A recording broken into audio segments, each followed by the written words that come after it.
मित्रांनो, आज आपण इलेक्ट्रॉन्स, न्यूट्रॉन, प्रोटॉन्स किंवा पदार्थाची संरचना हा आपण विषय शिकवणार आहोत. हा विषय शिकवण्यापूर्वी या विषयामध्ये येणाऱ्या काही संज्ञा म्हणजे व्याख्या आपण बघणार आहोत. तर त्यामध्ये पहिली व्याख्या आहे पदार्थ म्हणजे काय. तर ज्या वस्तूला वजन असते, आकार असतो, की जी वस्तू आपल्या ज्ञानेंद्रियांना ज्याची जाणीव होते अशा वस्तूला आपण पदार्थ असे म्हणतात. तर पदार्थ हा 3 अवस्थेमध्ये आपल्याला सापडतो किंवा पदार्थाचे 3 प्रकार पडतात. त्यामध्ये मग घनरूप असेल, वायुरूप असेल आणि द्रवरूप असेल. घनरूप असेल त्याचं उदाहरण लोखंड असेल, वायुरूपमध्ये ऑक्सिजन येतं आणि द्रवरूपमध्ये पाणी. पुढची व्याख्या मूलद्रव्ये. कोणताही पदार्थ त्याचे रासायनिक प्रक्रियेने केल्यानंतर साध्या पदार्थामध्ये अपघटन होत नाही अशा पदार्थाला आपण मूलद्रव्य असे म्हणतात. किंवा मूलद्रव्याचे किती विघटन केले तरी त्याच्यामध्ये दुसऱ्या पदार्थाचे गुणधर्म सापडत नाही अशा पदार्थांना आपण काय म्हणतो, मूलद्रव्य म्हणतो. तर त्याचं उदाहरण असेल सोने, चांदी, तांबे, हे सर्व मूलद्रव्याची उदाहरणे. संयुगे 2 किंवा 2पेक्षा जास्त मूलद्रव्याच्या विशिष्ट प्रमाणातील रासायनिक मिश्रणाने तयार होणाऱ्या पदार्थाला आपण काय म्हणतो, संयुगे असे म्हणतो. त्याचं उदाहरण पाणी असेल, मीठ हे संयुगेची उदाहरण होतं. चौथी व्याख्या मिश्रण. कोणतीही रासायनिक प्रक्रिया न करता एकत्र येऊन तयार होणाऱ्या पदार्थाला आपण काय म्हणतो, मिश्रण असे म्हणतो. त्याचं उदाहरण समुद्रातील पाणी. तर विद्यार्थी मित्रांनो, आता आपण रेणू म्हणजे काय, अणू म्हणजे काय, इलेक्ट्रॉन्स, न्यूट्रॉन आणि प्रोटॉन म्हणजे काय हे पाहूया. तर रेणू म्हणजे काय, मूलद्रव्याच्या किंवा संयुगाच्या स्वतंत्र अस्तित्व असलेले किंवा सर्वचे सर्व गुणधर्म असलेल्या सूक्ष्मतम कणाचा आपण काय म्हणतो, रेणू असे म्हणतात. त्याचं उदाहरण लोखंड असेल, सोने असेल, चांदी असेल. मग अणू म्हणजे काय, तर मूलद्रव्याच्या अतिसूक्ष्मतम कणाचा आपण अणू असे म्हणतात. अणू इतका सूक्ष्म असतो की सुईच्या टोकावर अब्जावधी अणू साठलेले असतात. म्हणजेच काय, पदार्थाच्या सूक्ष्मतम कणाचा आपण काय म्हणतो, अणू असे म्हणतात. तर अनेक अणूपासून काय तयार होतो, रेणू तयार होत असतो. तर आता यापुढे आपण पाहणार आहोत की अणूची संरचना कशी असते. प्रत्येक अणूमध्ये एक अणुकेंद्रक असतो, त्याला आपण न्यूक्लियस असे म्हणतात. त्या न्यूक्लियसमध्ये न्यूट्रॉन आणि प्रोटॉनचा समावेश असतो आणि त्याच्या दीर्घ वर्तुळाकार कक्षेमध्ये हे इलेक्ट्रॉन्स फिरत असतात. तर त्याच्या बाह्य कक्षेमध्ये जे काही इलेक्ट्रॉन्स फिरत असतात ते सर्व फ्री इलेक्ट्रॉन्स असे आपण म्हणतो. तर या ठिकाणी मी तुम्हाला आकृतीमध्ये स्पष्ट करून दाखवतो की एक अणू दाखवल्या, या अणुकेंद्रक दाखवले, यामध्ये याला न्यूक्लियस असे म्हणतात. आणि या न्यूक्लियसमध्ये हा प्रोटॉन आहे, हा धनप्रभारित असतो. न्यूट्रॉन हा उदासीन असतो.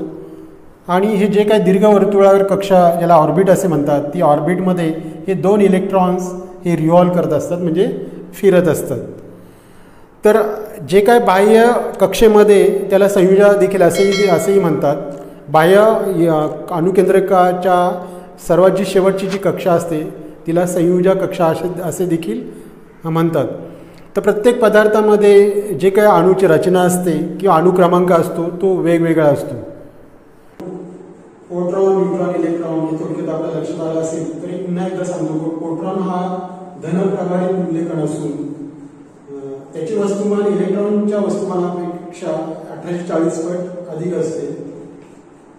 याचा समावेश हा अणुकेंद्रकामध्ये असतो. प्रोटॉन सोबत न्यूट्रॉन देखील सोबत असतो आणि याच्या दीर्घ वर्तुळाकार कक्षेमध्ये इलेक्ट्रॉन्स फिरत असतात.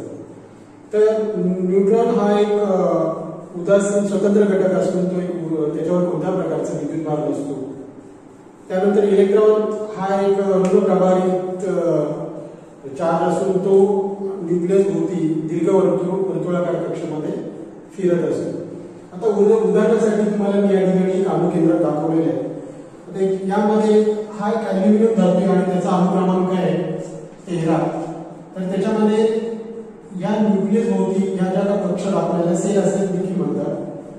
त्याच्यामध्ये या 3 कक्षा आहेत. तर पहिल्या कक्षेला आपण के म्हणतो, के या अक्षराने संबोधतात. म्हणजे अणुकेंद्रकाच्या जी सर्वात पहिली जी कक्षा असते तिला आपण के अक्षराने संबोधतो. तर या पहिल्या कक्षेमध्ये 2 इलेक्ट्रॉन्स हे रिव्हॉल्व करत असतात, त्याला ऑर्बिट देखील म्हणतात. म्हणजेच ॲल्युमिनियम धातूमध्ये किंवा त्याच्या अणुकेंद्रकामध्ये हे आपल्याला 3 कक्ष दाखवलेले आहेत. त्याचा अणुक्रमांक 13 असेल तर त्याच्यामध्ये असणाऱ्या प्रोटॉन आणि न्यूट्रॉनची संख्या देखील किती असते? 13च असते. त्या ठिकाणी या 3 कक्षामध्ये पहिल्या कक्षामध्ये त्याचे इलेक्ट्रॉनची संख्या 2 असेल, दुसरी कक्षा तिला एल अक्षराने संबोधली जाते, तर त्याच्यामध्ये त्याचे 8 इलेक्ट्रॉन दाखवलेले आहेत आणि शेवटची जी कक्षा आहे त्याला एम या अक्षराने संबोधतात, तर त्याच्यामध्ये शेवटचे 3 हे इलेक्ट्रॉन्स काय होतात? सतत दीर्घ वर्तुळाकार कक्षामध्ये फिरत असतात. तर ॲल्युमिनियम धातूच्या अणुकेंद्रकाची ही रचना आहे. तर ही रचना अशा प्रकारे या ठिकाणी तुम्हाला दाखवलेली आहे. इलेक्ट्रॉनचं वहन कसं होतं? विद्युत प्रवाह कसा फ्लो होतो? विद्युत प्रवाह फ्लो होतो म्हणजे काय होतं? तर इलेक्ट्रॉनचं वहन होतं. इलेक्ट्रॉनचं वहन म्हणजे काय? जेव्हा एखाद्या धातू म्हणजे एखाद्या वायरला किंवा कोणत्याही प्रकारची धातूची वायर असते, त्या तारेला आपण जेव्हा बाहेरून कोणत्याही प्रकारचं सप्लाय देतो, बाह्य प्रेरणा देतो, त्यावेळेस त्या तारेमध्ये असणारे जे काही अणुरचना आहे ती अणुरचना एक प्रकारे झिकझॅक किंवा व्होलाटाईल परिस्थितीमध्ये, वेडीवाकडी स्थितीमध्ये त्याची अणुरचना असते. जेव्हा त्या तारेला आपण कोणतीही बाह्य प्रेरणा देतो तेव्हा त्याच्यामध्ये जी अणुरचनेमध्ये ती अणुरचना एका सरळ एका लाईनमध्ये ती अणुरचना होऊन जाते आणि मग त्या अणुरचनेमध्ये जे काही फ्री इलेक्ट्रॉन्स असतात ते आपली जागा सोडून दुसऱ्या अणूमध्ये स्थलांतरित होतात आणि त्यामुळे काय होतं? त्या अणूमध्ये पहिला जो अणू न्यूक्लियस असतो त्याच्यामध्ये त्याच्या कक्षेमध्ये जे काही फ्री इलेक्ट्रॉन्स असतात ते फ्री इलेक्ट्रॉन्स बाह्य प्रेरणेने दुसऱ्या अणूमध्ये काय होतात? ट्रान्सफर होतात आणि मग काय होतं? पहिल्या अणूमध्ये इलेक्ट्रॉनची संख्या कमी होऊन प्रोटॉन हे धनप्रभारित होतात आणि शेजारच्या अणूमध्ये ते इलेक्ट्रॉन्स फ्लो झाल्यामुळे त्या दुसऱ्या अणूमधील इलेक्ट्रॉनची संख्या वाढते आणि तो बाजूचा अणू काय होतो? ऋण प्रभार चार्ज धारण करतो. अशा प्रकारे एक अणू दुसऱ्या अणूला ढकलतो, दुसरा अणू तिसऱ्याला ढकलतो आणि अशा तऱ्हेने एका अणूपासून प्रवास सुरू होतो तर ते शेवटच्या अणूपर्यंत विजेचं इलेक्ट्रॉनचं फ्लो होत असतो. तर साधारणरित्या आपल्या लक्षात आलं असेल की विद्युत प्रवाह कसा फ्लो होतो. तर विद्युत प्रवाह फ्लो होतो म्हणजे कशावर अवलंबून आहे? तर त्या अणूमधील इलेक्ट्रॉनची जी कक्षा आहे त्याच्यावर अवलंबून आहे किंवा फ्री इलेक्ट्रॉन्सवर अवलंबून आहे. फोटॉन हा स्वतः धनप्रभारित असल्यामुळे तो विद्युत वहनास मदत करत नाही. तर विद्युत वहनासाठी मदत कोण करतो? तर इलेक्ट्रॉन्स जे काय फ्री इलेक्ट्रॉन्स असतात ते बाह्य प्रेरणेने आपली जागा सोडून दुसऱ्या अणूमध्ये काय होतात? ट्रान्सफर होतात, दुसऱ्यातून तिसऱ्या, तिसऱ्यातून चौथ्यामध्ये आणि अशा तऱ्हेने विजेचा प्रवाह एका टोकापासून दुसऱ्या टोकाकडे काय होत असतो? फ्लो होत असतो. तर विद्यार्थी मित्रांनो, थोडक्यामध्ये आपल्या लक्षात आलं असेल की अणूची रचना कशा प्रकारे केलेली असते, विजेचा प्रवाह कसा फ्लो होतो, हा टॉपिक आपल्याला समजत असेल. यावर जी काही शंका असेल तर आपण कमेंट बॉक्समध्ये कमेंट टाका. मी तुमच्या शंकेचं नक्कीच निरसन करेन. धन्यवाद.